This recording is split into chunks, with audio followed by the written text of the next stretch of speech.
بسم اللہ الرحمن الرحیم۔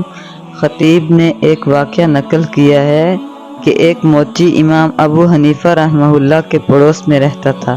دن بھر بازار میں کام کرتا اور رات بھر شراب کے نشے میں شور مچاتا رہتا۔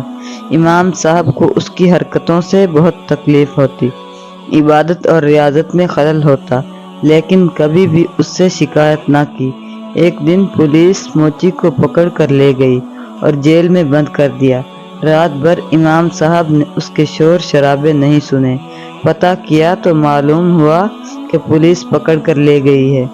امام صاحب اپنے بلند مقام کا خیال کیے بغیر سیدھے کچہری پہنچے۔ کچہری میں کھلبلی مچ گئی۔ حاکم جو آپ کا شاگرد تھا خود بھاگا ہوا باہر آیا اور دریافت کیا کہ حضرت یہاں قدم رنجہ فرمانے کی کیا وجہ ہے؟ فرمایا کہ میرے محلے کا موچی جو میرا پڑوسی بھی ہے، پولیس والوں نے اسے گرفتار کر کے جیل بھیج دیا ہے، اسے میری ضمانت پر رہا کر دیا جائے۔ چنانچہ اسے جیل سے رہا کر دیا گیا۔ موچی جب جیل سے باہر آیا تو دیکھا گیا کہ امام صاحب اس کا ہاتھ پکڑے ہوئے فرما رہے ہیں، کیوں بھائی، میں نے تمہیں ضائع ہونے تو نہیں دیا؟